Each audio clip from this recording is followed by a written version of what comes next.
we are. Soon we will be in Northwest Gainesville, right? We'll be over at Coach Spurrier's restaurant, doing the show from there in a couple of weeks probably. Went there actually on Saturday night. Had a big friends and family thing. Everything was good. You know, we loved it. We liked everything about it. You know, there were a couple things we made note of. You know, but service was great and had a good time. And I know everybody's going to love that restaurant.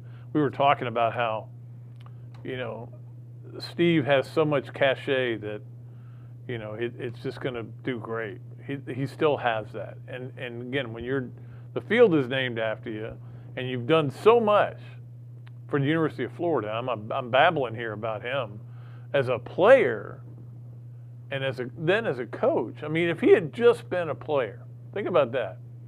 Won the first Heisman Trophy for the University of Florida. First guy to ever say, hey, I want to donate it to the school. And as a result, they went and got a second one made so he would be able to have one for not only for the school, but for him. And that was the beginning of that.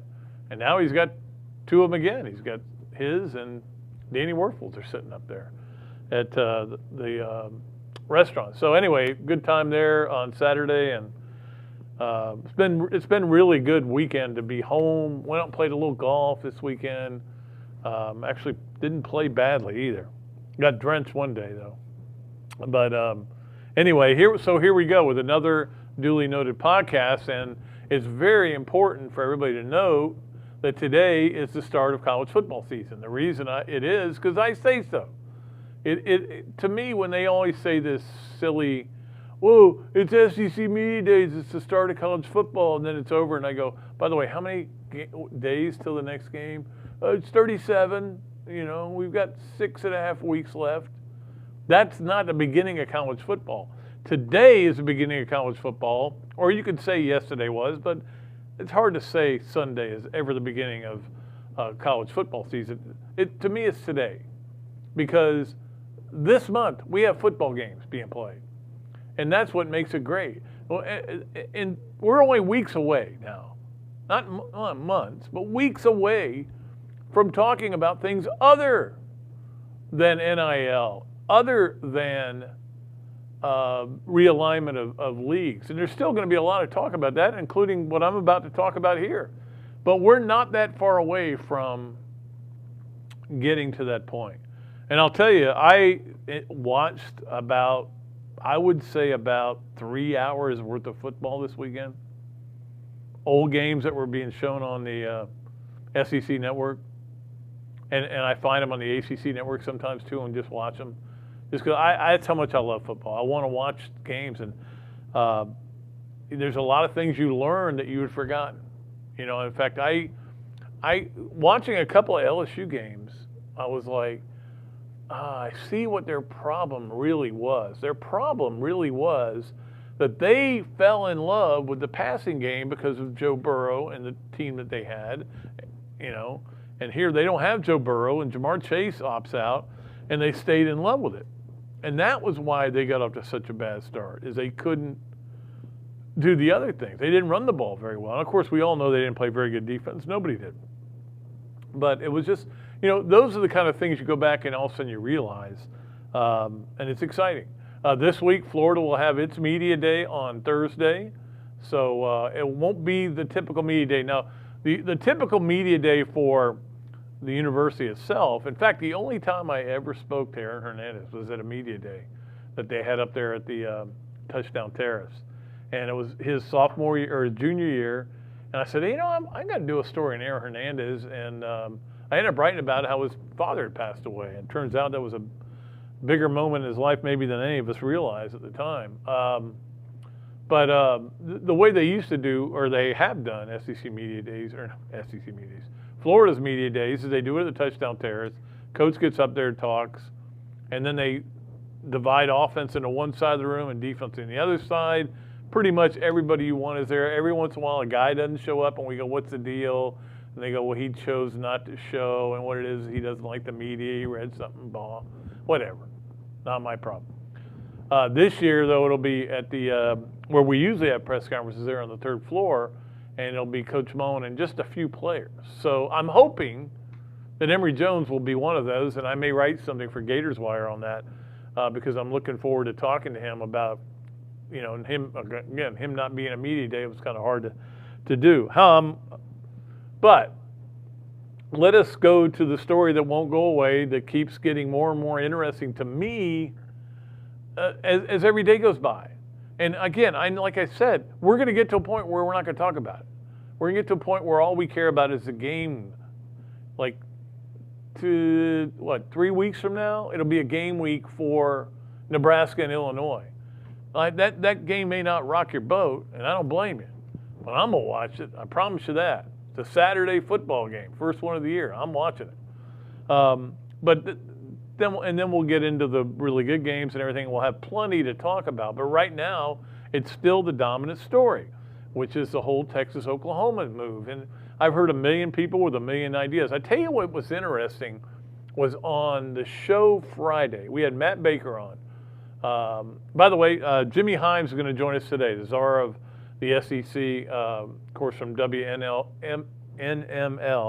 right? Do I have those names, those letters right? Up in Knoxville, and he has been covering the SEC forever. NML, yeah, I got it right. The animal, it's the sports animal. It's pretty cool. So he's going to join us a little bit. When Matt Baker was on the other day, and at the end of the show, he started talking about FSU and how, they're in a position where maybe they could use this kind of an influx of cash and power and being wanted. But he said they're not going anywhere, but they're going to stay in the ACC. But it got me to thinking, maybe that is the school. If I was the Big 12, I would go court them. I would go to them and say, hey, look, we'll give you a little bit of a bigger share since you're coming in. We'll give you like a bonus. And it gives you, now look, I know Gator fans out there, I know what you're thinking. FSU's not a big deal anymore. FSU's still got a name. It still has some cachet. It still is a Power 5 one-time power. They're not that far removed from a national title. I mean, what was it, 5 years ago, 6 years ago? I'm trying to do the math on it. Well, I know that it was a year before, it was a year that that Muschamp went 3-8 or whatever they did, 4-8. So anyway, that year. So that's when they won a national title with Jameis Winston. It wouldn't make sense. If I was FSU, I would, and their president came out, their former president came out and said, we're not going to get left behind on this. Well, the way you don't get left behind is say, we're open to all bidders. We're willing to take whatever penalty we have to pay. We have no problem with that. Let's do it. We'll at least listen to you.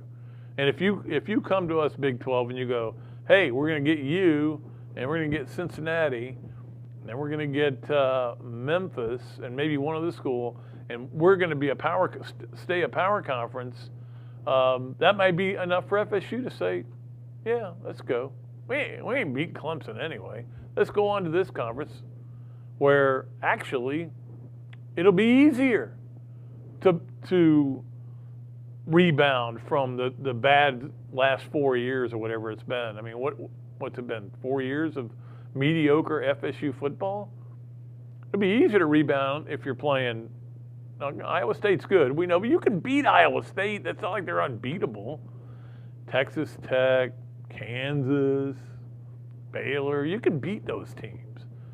So anyway, I mean, but this is the thing that to me is still going to be so fascinating that may not be resolved for a long time, is who ends up where. There's been talk about super conferences. I mean, the SEC is going to be a super conference, and it may be the only one, and nobody can do anything. The only school that can, or the only conference that can do anything close would be if the Big Ten said, we're going to get Notre Dame, which I don't think they can. We're going to get Notre Dame, and we're going to bring USC in. Because USC would have no trouble getting out of the Pac-12. That would be fine with them. Bring in those two schools, Notre Dame and USC, and all of a sudden the SEC is going, oh, man, we may not be the most powerful conference in the land. We may have to do something else. But that is, I will say this, the forward thinking of every SEC commissioner is the reason why the SEC is where it is right now. Going back to, obviously, Roy Kramer, who came up with the whole idea for the championship game, which everybody followed sooner or later. They got into it, and to make so much money for this league. To go back to Mike Slive, who was an unbelievable commissioner, including the SEC network start. And now with Greg Sankey, not only saving last year's season, which I believe he did single-handedly. Well, you can't say single-handed. If the presidents hadn't gone along with it, it wouldn't matter, right? But he's the one who said, we're going. You guys all come with us. We're going to play without you, with or without you, and save that last season, and then to pull off this maneuver while he was also putting together a 12-team playoff is just amazing, and that is a huge part of it. And that's kind of the other funny thing about this thing is now we've had a commissioner come out and say, the Pac-12 commissioner, say, maybe we need to put a halt on this playoff talk until we figure out who's where, which makes sense. That's smart talk. I don't disagree with him. However, I'm going to vehemently oppose him on this because I want that 12-team playoff regardless. If we don't know where everybody's going, have it anyway. There'll be 12 teams, and it'll be great. So, I mean, I understand the feeling of putting a pause on the playoff, but please don't. The other thing that I was thinking about was this, how people were talking about with all this movement, and it's crazy, okay? It's crazy what is about to happen because it's already been crazy. Like when they made this movement before, it was a big deal, but it wasn't huge. With Nebraska going to the Big Ten. But Texas and Oklahoma coming to the SEC is a different story. But with all that going on, somebody may just say, we're only going to stream our games, and streaming being the wave of the future. That would drive me nuts. I mean, I don't mind watching games on streaming, but it's hard to flip the channel. You're sitting there with your thumb and you're going, no, I don't want to watch this game. Can I go to? No, I can't go to another game. I know how hard it is at home just to get things on. All right, we got to take a break. When we come back, we will be joined by Jimmy Hyams, who of course does sports talk radio up there in Knoxville. Does a great job. The czar of the SEC, in my opinion. We'll talk to him after we take this break here on another Duly Noted podcast live from the Shakow and Mercandone studios. Titan MRI, North Central Florida's premier independent diagnostic testing MRI facility. At Titan MRI, we're focused on you, the patient, having a great customer experience. Our MRI equipment is modern and 75% quieter than any unit in its class. And our MRI unit has one of the largest openings of any of the newer high-strength MRI units, which allows comfortable scanning for potential claustrophobic and larger patients. At Titan MRI, we look forward to serving you. This is Pat Dooley encouraging you to become a member of the Gainesville Quarterback Club, the oldest organization anywhere dedicated to Gator football. The club meets weekly during football season with an impressive list of speakers, including Bobby Stoops, Bobby Bowden, Phil Fulmer, Steve Spurrier this year. Meetings are held at the Best Western Gateway Grand, and they have a special offer for you. The first 3 meetings you can attend for only $100. Believe me, this is a bargain, and trust me, you'll have a good time.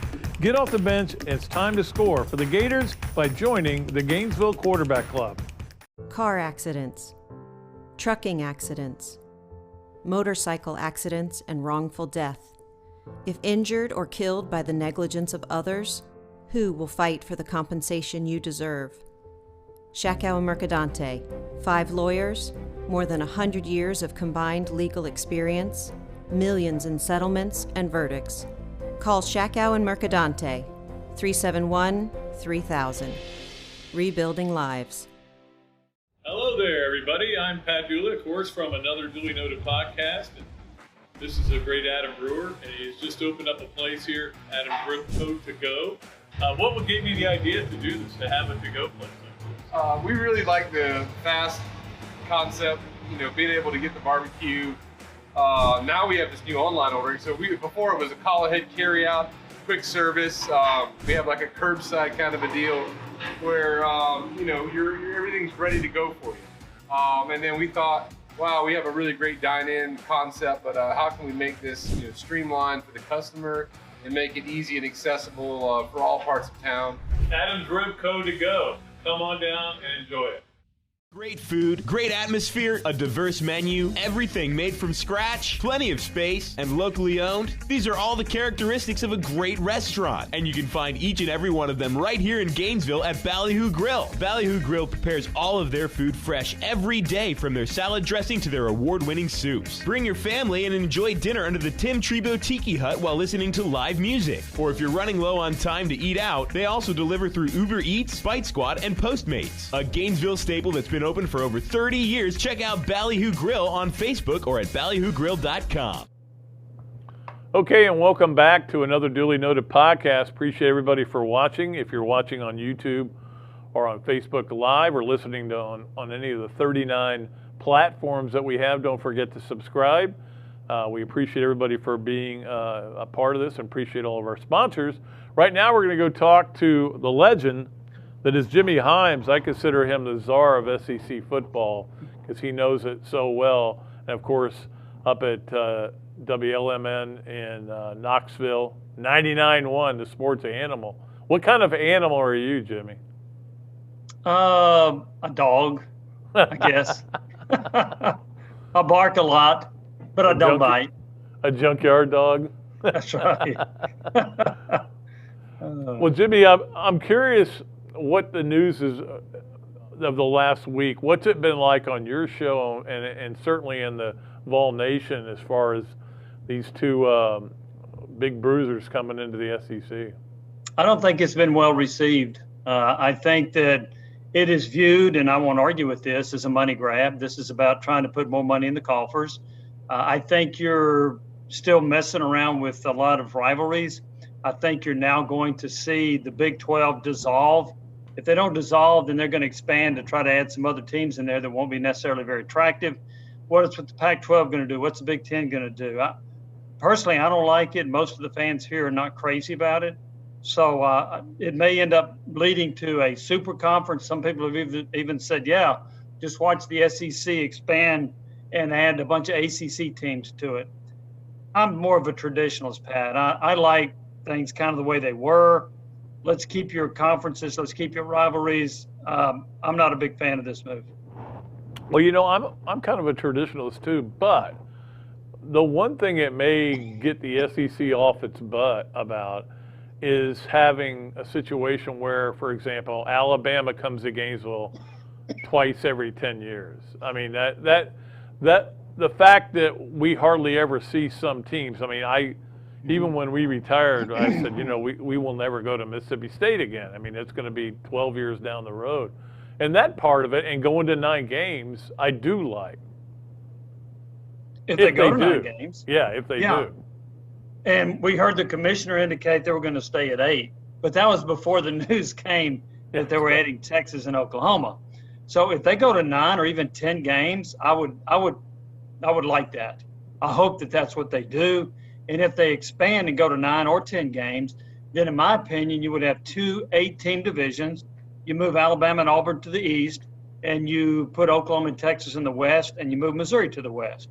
And that takes care of your 2 8-team divisions. And so you play 7 games within your division, 2 on the other side, maybe 3. And I think that would satisfy me if they went in that direction. I don't know if they will or not, but I think that would be the best solution.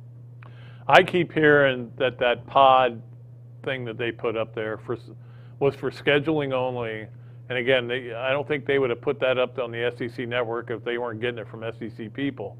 And that's for scheduling only, that you would play the 3 teams in your pod and then play 2, 2, and 2, which would mean you would, you know, every 2 years you would play somebody, you know, somebody that you hadn't seen before. That wouldn't bother me. And then I've also heard that they're going to do away with divisions and it's 1 and 2 play, and that would bother me because I like division play. I think it's been fun. Yeah, I do too. I like division play as well. I'm a little concerned about this pod deal because what if you have a 3 or 4 or 5-way tie? not always for first place, but for second place. Right. So how are you going to break that? And somebody said, well, just have a selection committee. Okay, well, I haven't agreed with several selection committee decisions in terms of the 4 in the college football playoff. So I would rather determine that on the field rather than determine it by some committee that's going to vote on it. So the 4 pods I don't like, just because I can see it right now. You can have multi-way ties for first or multi-way ties for second. I don't think there's going to be a good way to break those ties. And I also think you run into the possibility, and I get the idea that right now schedules are not all equal in the SEC, but I think there could be a greater disparity in the scheduling differences if you go in this direction based on who you end up putting in your divisions and who you end up playing in the other divisions. So I'm pretty skeptical of the 4 pods. Well, yeah, I don't know that there's an easy answer to this, but I know that Mark Womack's probably losing his mind already at what he's going to have to deal with. But, you know, that's the thing, Jimmy, as we sit here, we thought the big story of the summer was going to be Alston versus the NCAA and NIL and one-time transfers. And it turns out forget those things. Those aren't even important. Yeah, we had that bombshell. We're at the SEC football media days, and nobody really saw it coming. But then we find out in the aftermath that this had been going on for about 6 months, right? We interviewed a guy that covers Oklahoma for the Oklahoman, and he said that there were suspicions raised 6 months ago when Texas and Oklahoma declined to agree to extending their rights fees. I didn't know that, but that went back 6 months. So obviously there were discussions then. And then you got Greg Sankey, who, look, I like him a lot, but he had this clandestine meeting where they went from 4 to 12 playoff teams. That's what's been suggested. Who was in those meetings with him? The commissioner of the Big 12. And now for the last 6 months, you've had meetings with discussion with Texas and Oklahoma, and who wasn't privy to it? The commissioner of the Big 12. I just think we've created some interesting dynamics here with what's going on with the SEC, but I do think there's a pretty good chance that the SEC is not through. And I don't know how many they're going to go to, but the paradigm is shifting a great deal. And what's the Big Ten going to do? What's the Pac-12 going to do? What's the Big 12 going to do? Are they going to try to merge with the ACC and draft some teams out of there? Is the SEC going to look and say, let's just go bring in Ohio State and Michigan? I don't know. I'm not sure where this is going, but I don't think it's done. If the SEC, obviously it's got to be a big name. They're not going to go take Memphis or SMU or names that have, and even Cincinnati, names that have been suggested that could join the Big 12. Who can you see coming to the SEC? Because there's not much left. I know their footprint's huge, but there's not much left out there. You could try to add Florida State and Miami. You could try to add North Carolina. I don't know, and Duke because of basketball primarily. Maybe you go in that direction. Maybe you bring 4 more teams in. I don't see a whole lot out there. And oh, by the way, I heard ESPN report that, because everybody's wondering what's going to happen with Notre Dame. ESPN reported that Notre Dame has a contractual obligation to, if it joins a conference, to go to the ACC. Mm-hmm. Well, okay. But it seems like contracts are made to be broken nowadays, right? So I'm not sure if I'd put a whole lot of weight into Notre Dame has to go ACC if they join a conference. Most people think the better fit's the Big Ten. But I just, in what direction the SEC goes, I'm not really sure. But I think there's a big plan that Greg Sankey has that will not stop with Oklahoma and Texas. And I think part of the 12-team solution they came up with was knowing that they were going to have Texas and Oklahoma, and so now they're going to be at 16, and to get more of their teams in. I don't think those were totally separate, discussions. No, I don't either. But what's interesting is, and I guess I'll give them some credit. I mean, they kept this playoff discussion hush hush for 2 years, and they kept the Texas-Oklahoma discussion secret for at least 6 months. That's pretty good. Yeah. That's amazing they were able to keep that quiet. But I think Greg Shanky's running the ship. I do. I think he's the captain. And I don't think we're going to have a mutiny on the bounty, but I think that with what he's doing, I think he's envisioning other things. And I don't like it because I think it's destroying, in my opinion, it's destroying a lot of tradition, not just in the SEC, but in college football. I don't just love the SEC. I love college football. And I think you're heading down a road that I don't like for the sport, that I see as a big mess. And I see you destroying other conferences for your sake, because you think this is best for you, but you don't care about what's going on anywhere else. I'm not a fan of that. And unfortunately, that's the way it is. And it's almost like you almost have no choice. Either you continue to evolve, and even if you don't like where the evolution's going, you either continue to evolve or you could get run over. And that's what it'll be curious to see what these other conferences do. Jimmy, let's talk a little bit about Tennessee and what's been in your impression of Josh Heupel so far? I like him a lot. I think he's a good guy. I think he's a tremendous offensive mind. I think he has brought together a staff that I think is going to be pretty cohesive. How well they recruit in the SEC remains to be seen because, as you know, this is a different animal. This is a Shark Tank. I remember a coach years ago that joined Derek Dooley on his staff. He came from the West Coast. His name was Justin Wilcox, and he could not believe how cutthroat recruiting was in the SEC. Where's Justin Wilcox now? He's coaching in California.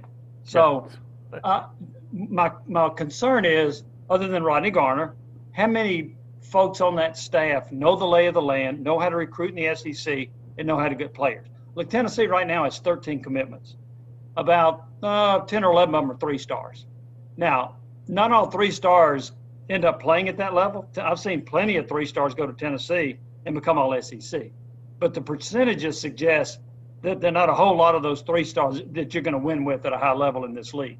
So I think Heupel's done a nice job so far. I'm really interested to see what his offense is going to look like. I think the team is going to look a little bit like Ole Miss a year ago, where they're going to score a lot of points and give up a lot of points and win about half their ball games. Now, I don't think they'll score as many as Ole Miss, and I don't think they'll give up as many as Ole Miss. But Ole Miss scored 39, gave up 38. I think Tennessee will score around 30, give up about 30 a game. That's what I envision. You know, the thing that they have to do, and I know this is hard for Tennessee fans, it's hard for any fans in this conference, is you need to settle on this coach, and unless he does something egregious, you know, like apparently Jeremy Pruitt did, or you say enough dumb things like Butch Jones did. But I mean, you need to stick with a guy for a while and let this thing build organically rather than we got to get rid of him, get another guy in here. You know, and that is a bad habit. And when you get into that habit, you end up where Tennessee is right now. Well, what creates that bad habit is you made bad hires. Yeah. There's not one coach at Tennessee's fired that I would say they should not have fired that guy. I mean, Derek Dooley lost it. This is egregious. He lost to Kentucky for the first time in 85 years, whatever it was. And he didn't think that was a big deal. Well, of course, he gets fired the next year. And then Butch Jones not only said a bunch of dumb things, but his last year, he didn't win a conference game. You're going to keep the guy after going 0-8 in the conference? Yeah. So, and now you got Jeremy Pruitt that's got about 5,000 violations out there with the NCAA. And they also went 3-7 with a team that had 11 players enter the transfer portal that ended up going to Power 5 schools. Now, they had 35 in all in the transfer portal, but they had enough good players where they never should have been 3-7. So what's happened is they've made bad hires, and these coaches that you hire, you don't want to have a revolving door, but that coach has to give you a reason to keep him. Mm-hmm. And the last 3 coaches have not. Now, will Josh Heupel give him a reason to keep him? He's inheriting not only 37 players are out of the 35 in the transfer portal. 2 more have given up football because of injuries. That happened in the last few days. And they let 4 players out of their national letter of intent, and they got the NCAA probation cloud hanging over their head. And people expect this guy to win? We're not going to be patient with this guy? Really? It's not his fault the fan base is impatient. It's the administration's fault for hiring the people they did. But now to not say we're not going to be patient with Josh Heupel, that's not fair to Heupel. He inherited a mess, and it's going to take him, in my opinion, at least 3 or 4 years to dig out of this. Jimmy, are Tennessee fans looking at this NCAA basically saying, we give up. We're not going to try anymore. And that may be good news concerning their case with the NCAA? I don't know how to view this. I had a really smart guy that told me, he said, if I'm Tennessee, I don't self-impose anything. I said, why not? He said, because name, image, and likeness and all the restructuring. I said, yeah, but they committed violations that weren't covered under name, image, and likeness. I said, like paying players. He said, yeah, but in the next year or so, they may let schools pay players. So why would you punish yourself? I don't agree with that, but that was his thinking. And the NCAA has no teeth. What you could do is self-impose 5 scholarships and a 1-year bowl ban. You may not be going to a bowl game anyway, and then hope the NCAA accepts it and you move on. So it'll be interesting to see where that goes. But with the NCAA, people talk about, well, there's no precedent with the NCAA. That's because they continue to have different people on the infractions committee. Right. That's another problem I've had with them is it's like picking a jury in Gainesville and a jury in Knoxville and a jury in Atlanta.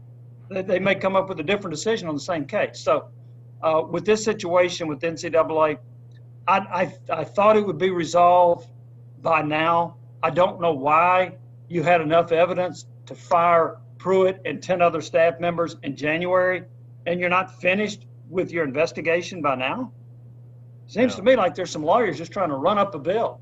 And by the way, that bill is over $700,000 right now. The Tennessee owes the attorneys. I got in the wrong profession. Yeah, one other point I was going to make too about the fans.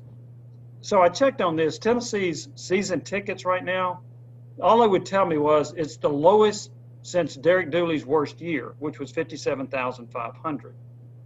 Well, I think it's probably the lowest since they expanded Neyland Stadium in the 90s. They're probably around 50,000 season tickets. Their high-end mark is 72.5. That's all they can sell in season tickets. I think they're down to about 50. That tells you, in my opinion, that apathy is set in with this program. Yeah, I don't think there's any question. I mean, you're tired of losing, tired of just being mediocre, and they fired a coach who was a proven winner long time ago. Long time ago. I know you got to go, Jimmy. Real quick, just a minute. Can you give me what you think the Tennessee record, looking at their schedule, will be this year? I've got them at 6-6, and I've had people say, well, that's too optimistic. Okay. Well, here's the deal. They got 3 non-conference games that they should win against 3 really bad teams. Mm-hmm. I think Vanderbilt's awful. I think South Carolina's awful. I think that's 5 wins. Now you got to beat either Missouri or Kentucky or who's the other one? I'm missing the third one. Pitt, non-conference game.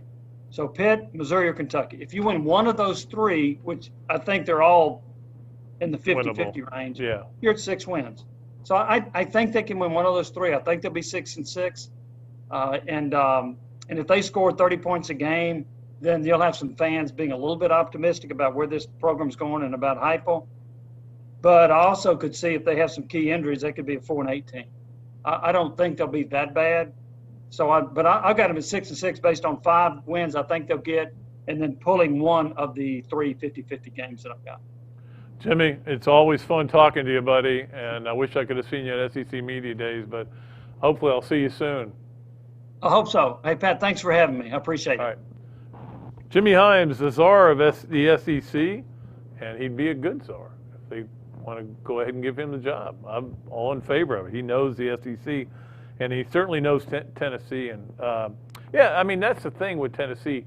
They're not good. It's not – you need to let it happen organically and let this guy coach and kind of take the Mark Stoops approach. Now, I know at Tennessee where you can put 100,000 fans in there, over 100,000 fans, it's a little harder than it is in Lexington where you're just waiting for basketball season.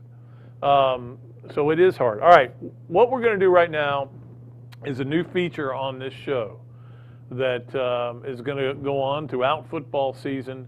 We have a new sponsor, and we want to give him a lot of pub because he's a good friend of mine and has come aboard, Alex Wesley Construction. They are sponsoring this. It is called the Alex Wesley Construction 12-Pack. And Alex Wesley Construction, love where you live is the motto there, and they have done work at my house, I can tell you that, and I was thrilled with everything they've done at my house as well. Today, and for most of the year, it's going to be my top 12. And the reason we're doing a top 12 instead of a top 10 or top 15 is we're going to have 12 playoff teams. So let's go ahead and do the top 12 now, and obviously it'll get a lot more serious as we go forward. And for the last 3 weeks of the college football season, or before we get to college football season, I'll give different top 12s. I'll do something that, maybe the top 12 at some position or something. I haven't thought it completely through, but we'll be able to come up with them. So here's my top 12, and it may surprise you a little bit. Number 1 on the Alex Wesley Construction 12-pack, Oklahoma. Well, look, you came over to our conference. We're gonna. This is the kind of love you're gonna get, Oklahoma. Although I will say this, it's gonna be tough for Oklahoma and Texas both, because they're gonna be battling against teams that already didn't like them, and now they really don't like them, and they hate them, and they feel like they're traitors, and they're gonna do all kinds of stuff, and who knows what's gonna happen. But I don't think it'll affect. I think Oklahoma's got a really good quarterback in Rattler. I think their defense is going to be much better this year. I think they're the best team in college football. I really do. And number 2, UCIF Texas A&M. Now, you may think I'm crazy. You may think I'm a fool, but I think Texas A&M this year is going to be their year. And the reason I do is I think they've got everything in place except a quarterback. And the quarterback coach is Jimbo Fisher, who's really good at coaching quarterbacks. And you say, well, last year, he had Kellen Mond, 4-year starter. Kellen Mond just wasn't that good, and he still won 10-1 with them. They didn't go because they didn't play all the games. Or was it 9-1? They did play a bowl game, so 10-1. My point is, if the only problem you have is quarterback, Jimbo will figure that out. So I've got Texas A&M, and they do get Alabama in at Kyle Field in College Station. I got Texas A&M. Everybody thinks I'm crazy. They got 1 vote in the SEC preseason poll. 1 vote to finish first in the West. I've got them number 2 in the country. Number 3, Ohio State.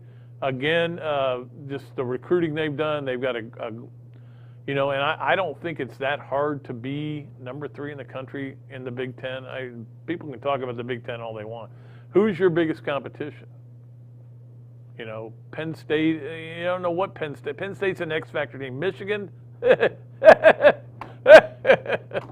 Oh, sorry, got away from myself there. Indiana's all of a sudden shown life and everything, and Iowa's always tough. But I'm sorry, it's easier, I think, than it is in the SEC. Ohio State will be there. And number 4, Clemson. Again, it's the same kind of deal where I think Clemson's going to be good enough with their new quarterback. They'll win 11 games. We know that. It's a matter of whether they win the right 11. Number 5, I've got Alabama, and you may get upset with that, Alabama fans. I think Alabama's going to have a little fallback this year, just a tiny bit. Number 6, Iowa State, really good football team, has almost everybody back. Number 7, Georgia, loaded, as we know, and if JT Daniels is actually as good as everybody says he is, but everybody's still basing it on a bunch of games against crappy teams last year, so I'm not buying it.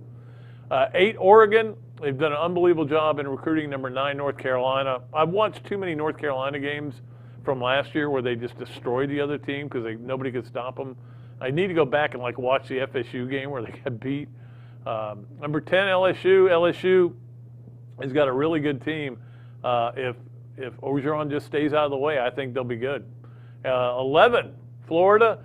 And then number 12 is every other SEC team. So we'll just put them all in there because the SEC is dominant right now.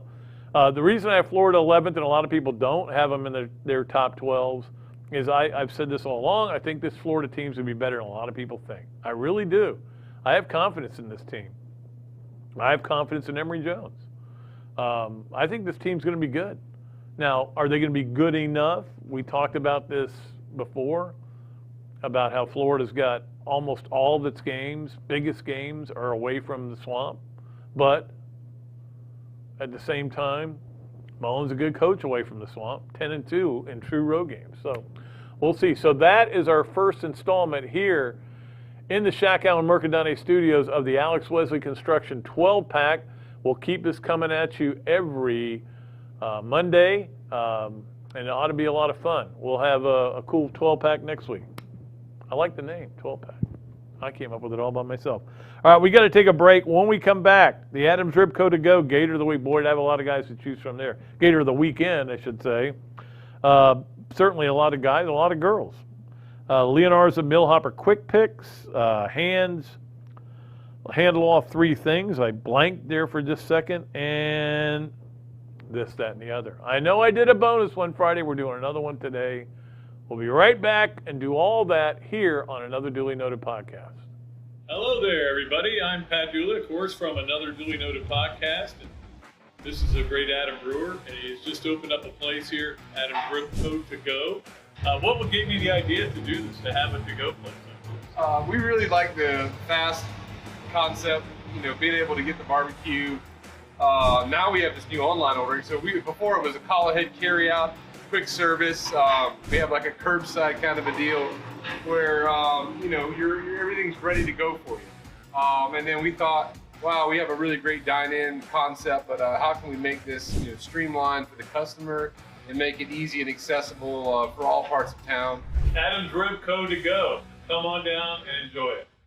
Great food, great atmosphere, a diverse menu, everything made from scratch, plenty of space, and locally owned. These are all the characteristics of a great restaurant, and you can find each and every one of them right here in Gainesville at Ballyhoo Grill. Ballyhoo Grill prepares all of their food fresh every day, from their salad dressing to their award-winning soups. Bring your family and enjoy dinner under the Tim Trebo Tiki Hut while listening to live music. Or if you're running low on time to eat out, they also deliver through Uber Eats, Bite Squad, and Postmates. A Gainesville staple that's been open for over 30 years. Check out Ballyhoo Grill on Facebook or at ballyhoogrill.com.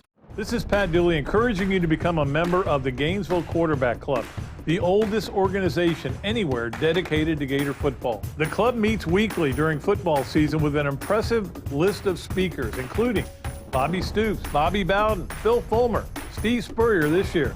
Meetings are held at the Best Western Gateway Grand, and they have a special offer for you. The first 3 meetings you can attend for only $100. Believe me, this is a bargain, and trust me, you'll have a good time. Get off the bench, and it's time to score for the Gators by joining the Gainesville Quarterback Club. Titan MRI, North Central Florida's premier independent diagnostic testing MRI facility. At Titan MRI, we're focused on you, the patient, having a great customer experience. Our MRI equipment is modern and 75% quieter than any unit in its class. And our MRI unit has one of the largest openings of any of the newer high-strength MRI units, which allows comfortable scanning for potential claustrophobic and larger patients. At Titan MRI, we look forward to serving you. Car accidents, trucking accidents, motorcycle accidents, and wrongful death. If injured or killed by the negligence of others, who will fight for the compensation you deserve? Shakow and Mercadante, 5 lawyers, more than 100 years of combined legal experience, millions in settlements and verdicts. Call Shakow and Mercadante, 371-3000. Rebuilding lives. Okay, and welcome back. Appreciate Jimmy Hyams for being on the show today. We're going to have a show Friday and again another one Monday. I know Monday's guest is going to be Ed Chester. Look forward to talking to him, former Gator great lineman. And I'm pretty sure I know Friday's guest, but I don't want to say it and then, then I'd be wrong. You never want to be wrong. We got a question on the Facebook page from Rich Nelson wanting to know, first he's always said, howdy, Pat. Maybe he's a Texas A&M fan. They say howdy out there a lot. Has the SEC ever turned down a request? Now, I assume that you mean, has somebody asked to get into the league and been told no or turned them down? And I'm sure that's happened. I'm sure that there have been times when they've made quiet inquisitions behind, through back channels and said, hey, we'd like to come to the league. And they said, no. How about no?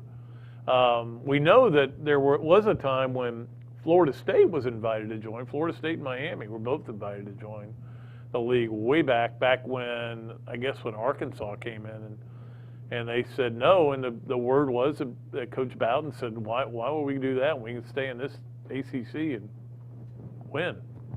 And I mean, it would have been hard for anybody to come into that league, and you've seen it be hard for schools like Arkansas and South Carolina. Now, they've had their moments in Missouri as well. Missouri won 2 straight Eastern Division championships, but it's hard to maintain and sustain that greatness. But as far as them ever turning down, I'm sure they have turned down multiple requests to join. But this one was all bartered. This Oklahoma-Texas thing has been going on for a long time with a lot of conversations. And Texas, you have to understand, we're not going to give you more money than anybody else. You got to get rid of the Longhorn Network. That's going out the window. We have our own network. It's all fascinating to me, the whole situation.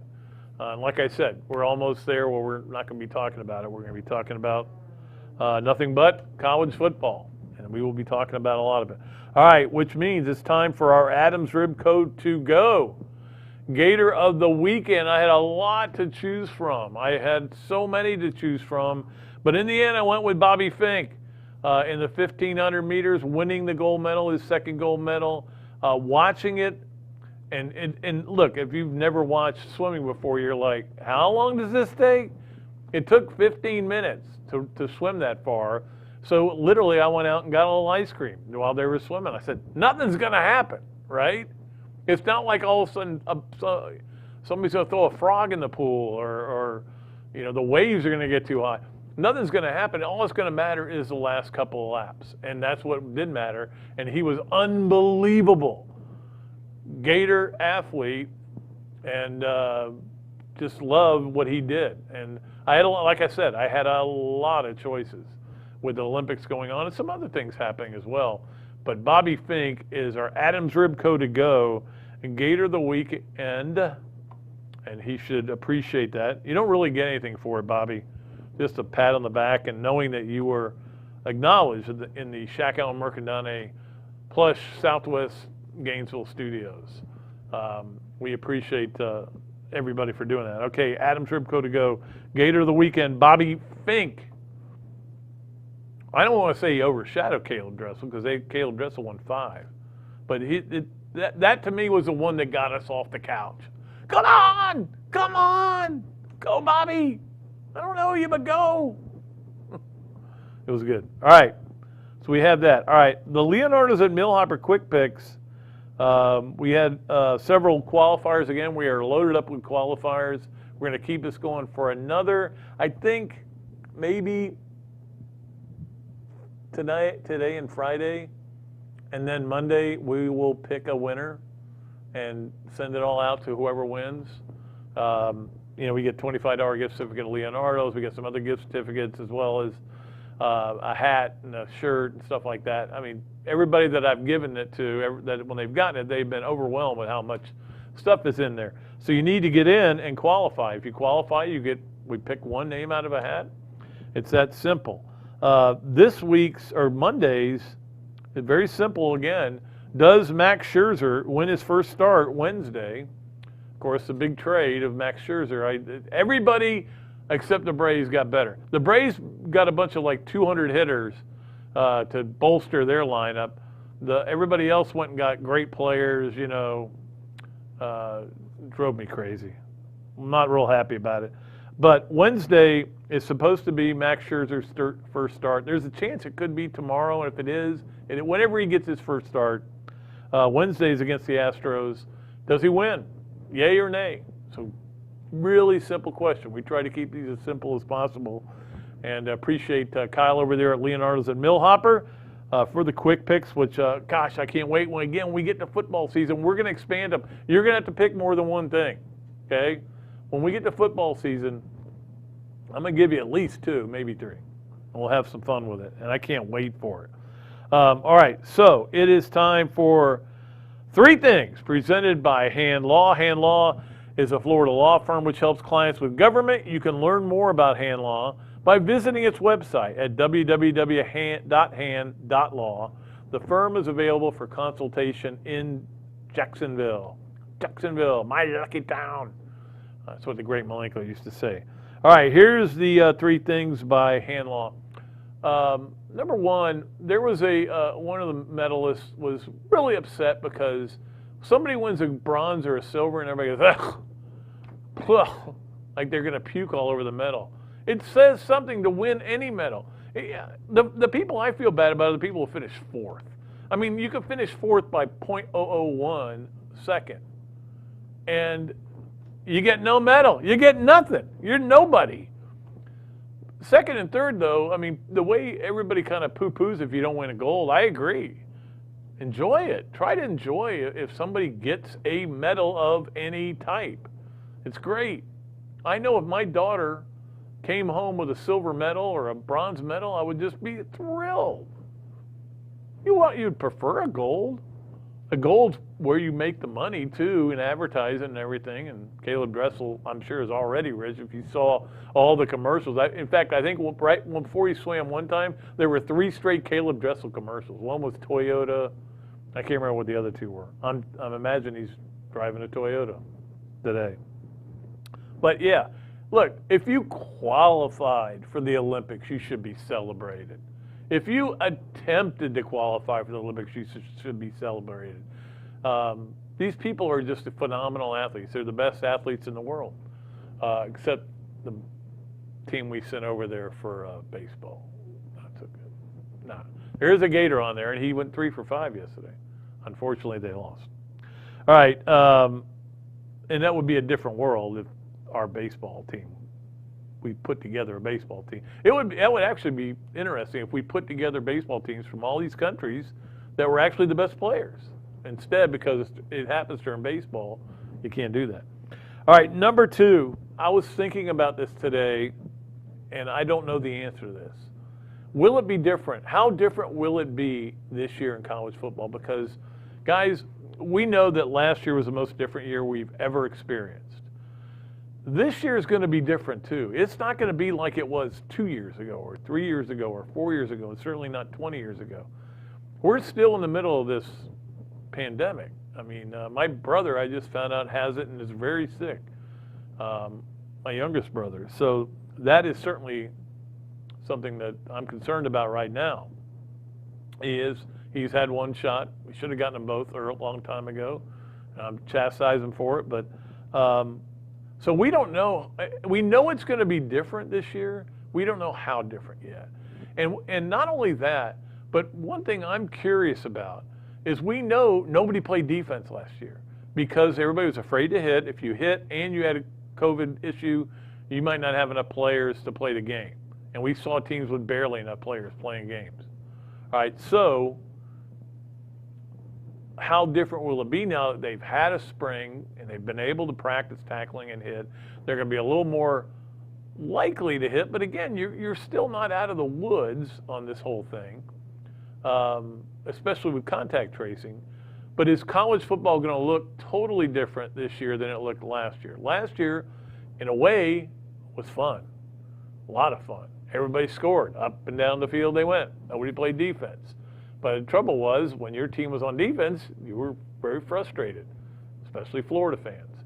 So we'll see how different it is. I don't know. It's not going to be like it was 2 years ago, is all I'm saying. And that includes the crowds. It's not going to be at that point either. All right, finally, number 3, I want to send my condolences out to the family of Greg Larson. Greg Larson was a columnist at the Times Union up in Jacksonville for a number of years, was a radio host, and did a great job. And I played more golf with Greg Larson than anybody I ever played golf with. I played with him all the time. And he was a bit of a mentor to me. He was certainly a flawed man. I could tell you Greg Larson stories that would curl your hair. But he was certainly very nice to me and did so many nice things for me and gave me so many ideas. He was the best idea man for writing columns I've ever met in my life. And I've taken some ideas that he did and written them for the Gainesville Sun and said, hey, I can write this now. It's 20 years ago that he wrote this, and this will be a totally different spin on it. But that's how good an idea guy he was. Passed away just the other day. They found him, unfortunately, unresponsive in his kitchen and was declared to have passed away, and it made me sad. I mean, he was a different guy, a very irascible guy.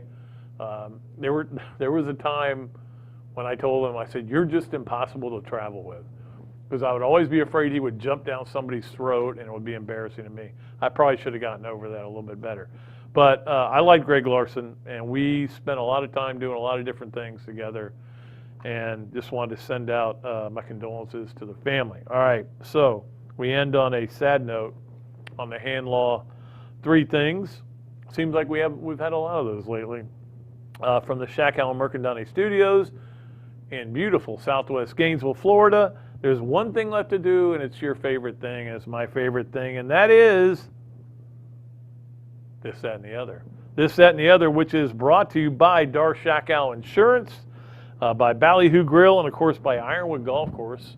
I went out there Sunday, played a few holes. Actually played pretty well. I don't know what's going on. Maybe I needed to take some time off. All right, the this for This, That, and the Other is that Judd Fabian going into last year was going to be the first pick in the draft. Guy had all the tools, could do everything well, ran like the wind, unbelievable fielder of the ball, might be the best center fielder at a place where they have had great center fielders. He's going to be the first pick in the draft. And it wasn't just me saying it. It just wasn't just Jeff Cardozo on radio saying it. It was Sully saying it. Everybody thought he was going to have a big year. That is that he clearly was trying to show that he had power. And in trying to show he had power, he swung at some bad pitches, struggled with the curveball, led the world in strikeouts, but he also led Florida in home runs and was first team All-SEC. I didn't particularly agree with that. I thought Jacob Young should have been in ahead of him. So, but I mean, I'm nothing against Judd Fabian. Great guy. He didn't have the year I thought he would have, and ended up getting drafted in the 2nd round. So you still think he's going to go. But the other is Judd Fabian announced over the weekend on Twitter he's back, coming back for another year. And Florida gets a break because they also signed his brother, and his brother, he'll be able to play with his brother. But I think he basically said, I don't want to sign for this. I can do better. And hopefully we'll see the Judd Fabian that I think he can be, which is a guy who can hit with power, but cuts down on strikeouts and gets big hits in other situations, and is an even better fielder than he was. Because there were some plays he didn't make last year that surprised me. But it's just great that he's back, and Florida's going to be loaded again, and we'll see how well they do. By the way, I saw this story that Kumar Rockers, the Mets are not going to sign him. They have injury issues, and they're not going to sign him. And this goes back, and I'm not going to say anything bad about Tim Corbin or anybody else, but one reason that people like to play for Kevin O'Sullivan is he takes care of their arms. He doesn't throw them to death, and you don't have this problem. So anyway, I'll just leave that there on the table. That's going to do it. I think we went through everything. Did we get everything, Evan? We got the new feature, the Alex Wesley Construction 12-pack, Adams Rib to Go, Gator of the Weekend, Leonardo's a Millhopper, This, That, and the Other, Hand Law 3 Things, all of that here at the Shaq Allen Mercandani Studios. And that's it for me. I'm not even, if you want to be a sponsor, call me. Just call me and we'll fit you in. But we're loaded up with sponsors, and that's great, and that's going to keep this show vibrant and alive, and it's going to keep me vibrant and alive for a long time.